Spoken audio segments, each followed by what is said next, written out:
మీద ఇక కార్ఖానకు పోవడం ఖాయం 100%గా కారు పని అయిపోయింది. ఇక అవి నట్లు బోట్లు ఇప్పుకోవాలి, ఇనుప సామానుకు వేస్తుంది కూడా పనికొస్తట్టు లేదని చెప్పేసి అక్కడ ముఖ్యమంత్రి రేవంత్ రెడ్డి అంటా ఉన్నారు. ఇక మరోవైపు అవినీతి పాఠశాలకు ప్రధాన ఉపాధ్యాయుడు ప్రిన్సిపల్గా వ్యవహరిస్తుండో ప్రధానమంత్రి నరేంద్ర మోడీ అని చెప్పేసి అక్కడ రాహుల్ గాంధీ అంటా ఉన్నాడు. మొత్తం మీద జరుగుతున్నటువంటి పరిణామాలు ఇట్లా ఉంటే ఇక్కడ గుత్తా సుఖేందర్ రెడ్డి అక్కడ మండలి చైర్మన్ గుత్తా సుఖేందర్ రెడ్డి చేసినటువంటి వ్యాఖ్యలు ఇప్పుడు కాకకు కొనుకు లేకుండా చేస్తున్నట్టుగా కనిపిస్తూ ఉంది.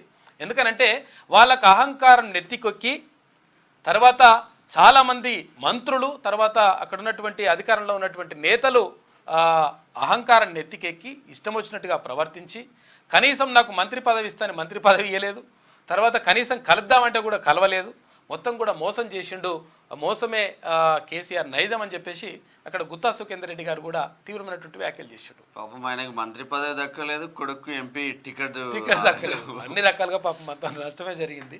అయితే కాకని నమ్ముకుంటే గట్టుంటుంది అన్నట్టు లెక్క. కాబట్టి జరుగుతున్నటువంటి పరిణామం ఎట్లా ఉంటే మళ్ళీ సుఖే చంద్రశేఖర్ అంటాడు మళ్ళీ ఇంకో లేఖ రాసినట్టు రేఖ రాసి పాడవుతున్నాడు. అక్క రాక్క నేనే ఉన్నా అని ఏది తీహార్ జిల్లా రాక్క వెల్కమ్ అక్క అన్నాడు, అక్కని తెప్పించిండు, ఆ తీహార్ జిల్లా పెట్టిపించిండు. అయిపోయిన తర్వాత మళ్ళీ లేఖలు రాస్తా ఉన్నాడు. నీకు వాట్సాప్ నెయ్యి అంట, నెయ్యి కోడ్, ఈ నెయ్యి డబ్బాలు కథా కార్ఖానా ఇవన్నీ కోడ్లు ఉన్నాయంట. ఆ కోడ్ లాంగ్వేజ్లో అక్క ఏదో వేసిందట పాపం. ఇదంతా కూడా నడుస్తూ ఉంది. ఆమె మరి తీహార్ జైల్లో మరి కలిసిండో కలవలేదు, ఎందుకంటే ఇప్పటి వరకు అయితే కలవలేదు. జాయింట్ ఆపరేషన్ కూడా అవకాశం లేకుండే, ఎందుకంటే ఆడవాళ్ళు వేరే దగ్గర ఉంటారు, మగవాళ్ళు వేరే దగ్గర ఉంటారు కాబట్టి ఆ జైల్లో కూడా కలిసే అవకాశం లేకుండే. కాకపోతే విచారణ సమయంలో మాత్రం తప్పకుండా కలుస్తారు. ఎందుకంటే ఇప్పటికే అక్కడ ఆయన శరత్ చంద్రారెడ్డి అప్రూవల్గా మారిండు. తర్వాత సిబిఐ దగ్గర కూడా నేను 100% నేను జరిగినట్టు చెప్తా అని చెప్పి ఆయన చెప్తా ఉన్నాడు. ఈ నేపథ్యంలో మొత్తం ఇట్లా జరుగుతూ ఉంది. అయితే ఇక బాగా ఎండలు వేడి అంటే కొంతవరకు చల్లబడ్డట్టు కనిపిస్తుంది. హైదరాబాద్ అయితే కొంతవరకు చల్లబడ్డది, కాకపోతే జిల్లాలల్లో అయితే హైదరాబాద్కు కొంతవరకు చల్లని కబురే అయినప్పటికీ జిల్లాల్లో పడినటువంటి వర్షాలు మాత్రం రైతులకు కొంతవరకు నష్టం చేసినాయి.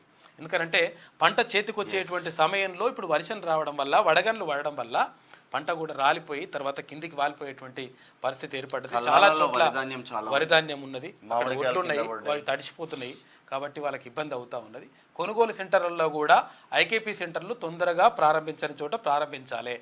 ఒకవేళ ప్రారంభించినవి ఉంటే కొనుగోళ్లను వేగవంతం చేయాల్సిన బాధ్యత ప్రభుత్వం పైన ఉన్నది. ఎందుకంటే ఈ విషయం పైన కూడా ఎందుకంటే రైతులు చాలా ఇంపార్టెంట్. ఇక్కడ రైతుల గురించి 100% ప్రభుత్వం శ్రద్ధ తీసుకొని ముందుకెళ్లాల్సిన అవసరం మాత్రం ఉన్నది.